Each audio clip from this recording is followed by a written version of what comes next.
Buenas tardes, mi nombre es Daniel Cifuentes, estudiante de mecánica de materiales y voy a explicar el círculo de Moore y un ejercicio de columnas. El círculo de Moore es una representación gráfica de los esfuerzos en un punto. Más que todo, nos ayuda a simplificar la manera en que se calculan los esfuerzos cortantes principales y el esfuerzo cortante máximo. Y también hace que una manera de visualizarlo de una manera más fácil. Este se compone de varias partes. El centro del círculo, que es el área desde donde se inicia, bueno, el centro del círculo. Este se calcula con esta ecuación, en la cual se suma el esfuerzo máximo cortante en el eje X más el esfuerzo cortante en el eje Y dividido entre 2. El resultado sería la ubicación del punto C en el eje que, digamos, el eje cartesiano sería el eje X, el eje horizontal. Y en este caso el eje vertical, que normalmente en los planos cartesianos sería el eje Y, corresponde a los esfuerzos cortantes máximos. Esto también es la relación angular dependiendo de la ubicación de los puntos digamos, en la circunferencia de nuestro círculo de Moore. Con las coordenadas, como ya anteriormente le había dicho, en el eje horizontal son los esfuerzos normales y en el eje vertical son los esfuerzos cortantes. El radio del círculo también se relaciona, se calcula de la siguiente manera, siguiendo la raíz cuadrada de el esfuerzo normal en X más el esfuerzo normal en Y, entre 2 al cuadrado más nuestro esfuerzo cortante al cuadrado. El resultado es el radio de nuestro círculo, que a su vez también es el valor de nuestro esfuerzo cortante. Nuestros esfuerzos principales se ubicarían aquí en el punto que podemos ver aquí con el punto A y el punto B, que son los esfuerzos cortantes máximos y mínimos. Y la orientación del plano principal, esto es lo correspondiente a los ángulos que calculamos con estas ecuaciones. La relación entre el esfuerzo normal en X y el esfuerzo normal en Y. El primer punto es el invariante de esfuerzo, que dice que sin importar cuál sea nuestros esfuerzos, estos siempre van a ser constantes de la manera que podemos observar acá. El esfuerzo medio ya lo había explicado anteriormente, que es el centro del círculo, y es con la misma fórmula que había explicado anteriormente. Y esta también nos ayuda a calcular nuestros esfuerzos una vez conseguidos los ángulos. Obtención del esfuerzo cortante en X y en Y. Eh, por, digamos, un balance del momento, se dice que nuestro momento cortante en X, en una cara, siempre tiene que ser el mismo en la otra. Este esfuerzo cortante en la inclinación es como ya había explicado anteriormente en el esfuerzo cortante, en el esfuerzo normal, para ubicar nuestra magnitud una vez que se han hallado los ángulos. Y aquí también podemos observar que cuando expliqué anteriormente del radio, que este a su vez también es el valor de nuestro momento máximo, cortante máximo. Casos, los principales casos en los que podemos aplicar nuestro círculo de Moore. El caso uno es el cuando los esfuerzos principales son puros. Eso quiere decir cuando solamente tenemos esfuerzos, esfuerzos normales, pero no tenemos esfuerzos cortantes. Aquí podemos observar que tenemos en el eje X un esfuerzo principal de 80 megapascales en tensión. En el eje Y tenemos uno de menos 40 megapascales y nuestro esfuerzo cortante es igual a cero.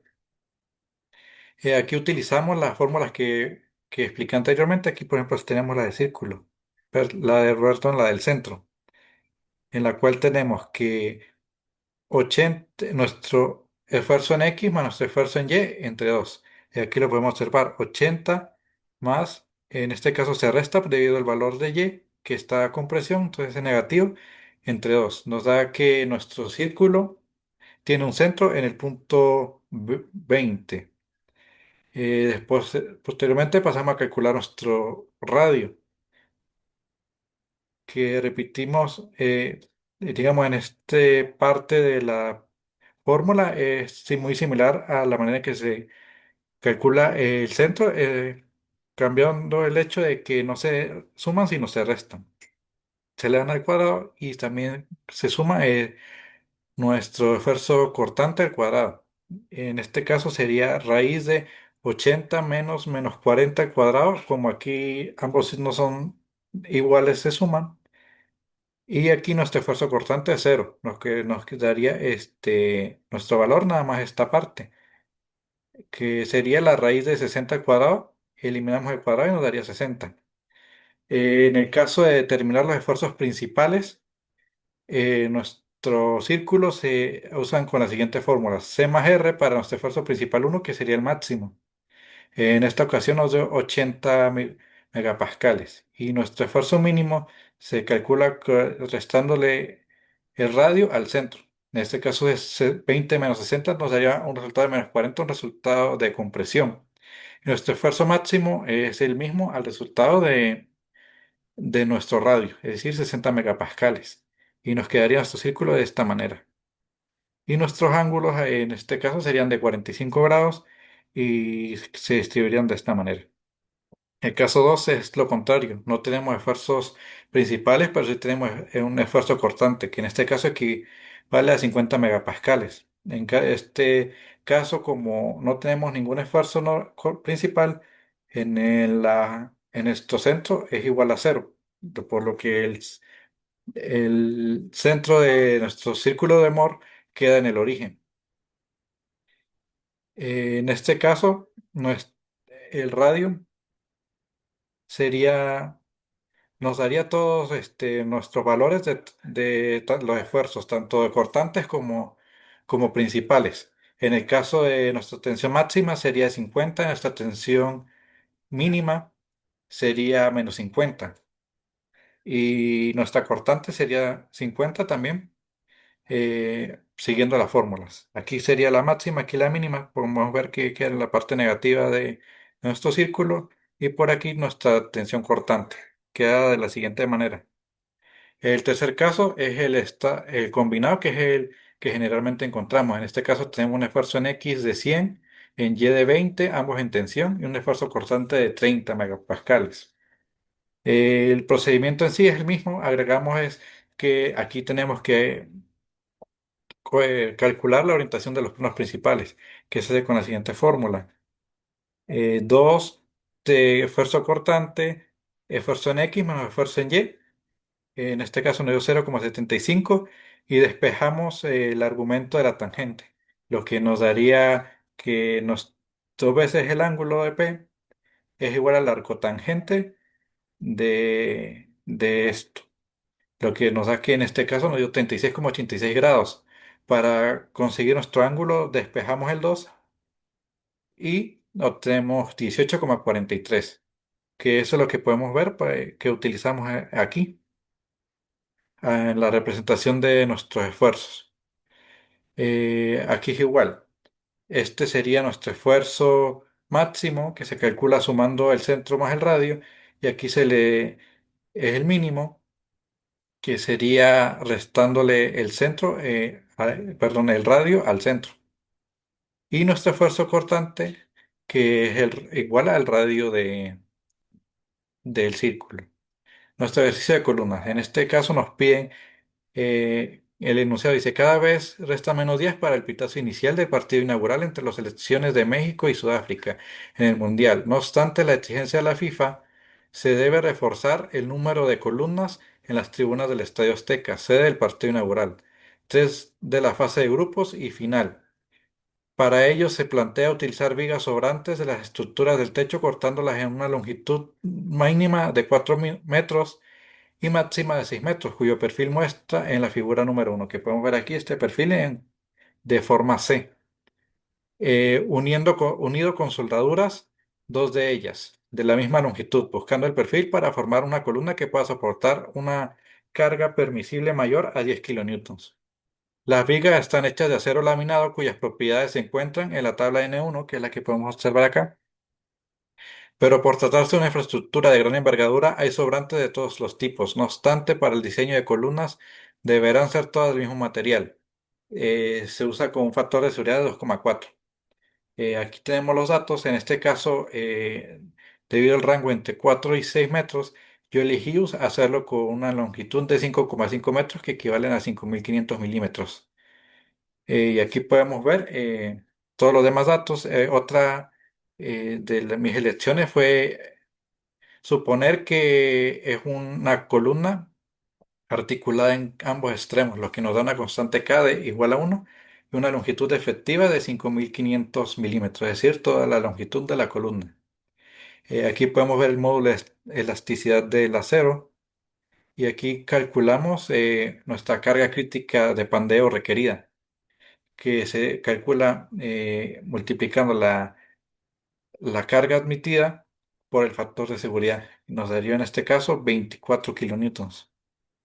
Posteriormente a esto, usamos la fórmula de carga crítica y la despejamos para de esta manera obtener nuestra inercia requerida. Esta es la fórmula original y esta es la forma despejada para obtener nuestro valor. Y reemplazamos los datos.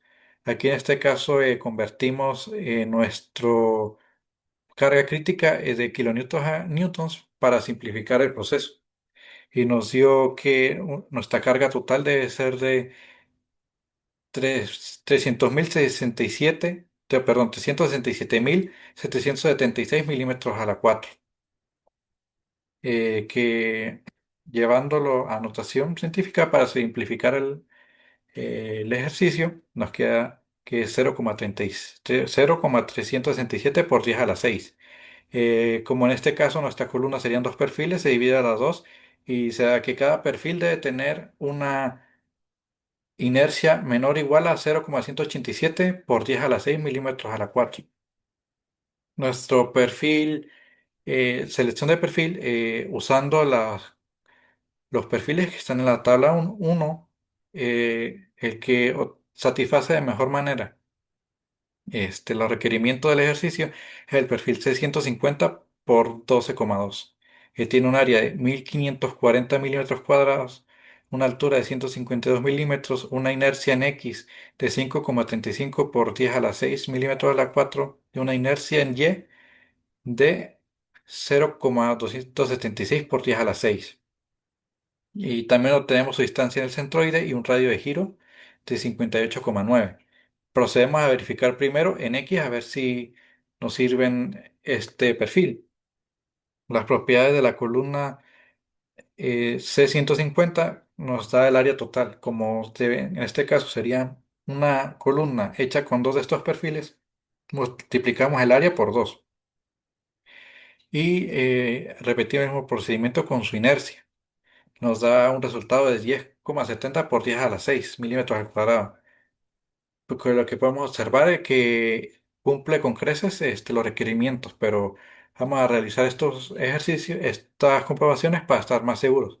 Calculamos su relación de Esfeltes, que sería la longitud sobre el radio de giro, en este caso de X, nos da 93,38 y calculamos la carga crítica en pandeo de la columna formada por estos dos perfiles. Nos da un resultado de 698,25 kilonewtons, que otra vez supera con creces lo que necesitamos. Y esta carga admisible, calculando la carga crítica entre nuestro factor de seguridad, también nos da 290,34, que en este eje también supera con bastante holgura los requerimientos. Ahora, para estar más seguros, hay que verificarlo en ambos ejes. No voy a hacer que este sea el eje débil. Repetimos el mismo procedimiento y calculamos nuestra inercia total. En este caso nos toca calcularla debido a la separación del eje y nos da como resultado 1,04,80, perdón, 0,488 por 10 a la 6 milímetros al cuadrado, que otra vez supera nuestros requerimientos. Y calculamos el radio de giro en Y para volver a repetir nuestras comprobaciones. Nuestro radio de giro en este caso es área, perdón, inercia sobre área. y nos da 18,45 milímetros. Y calculamos nuestra relación de Feltes y la carga crítica en pandeo y nuestra carga permisible, admitible. Nos da 28,59 que supera los 10 mínimos que nos daba el ejercicio y los 24 kilonewtons que salían usando nuestra factor de seguridad. Detalles constructivos de la sección: estos dos canales de 650 orientados con las pestañas hacia adentro, es decir, formando un cajón rectangular, garantizan que el pandeo ocurra en el eje XX con la inercia calculada de 10,70. Esto referente a la inercia, pero aún así es recomendable calcular de todas maneras en el eje Y para estar seguros. Muchas gracias por su atención.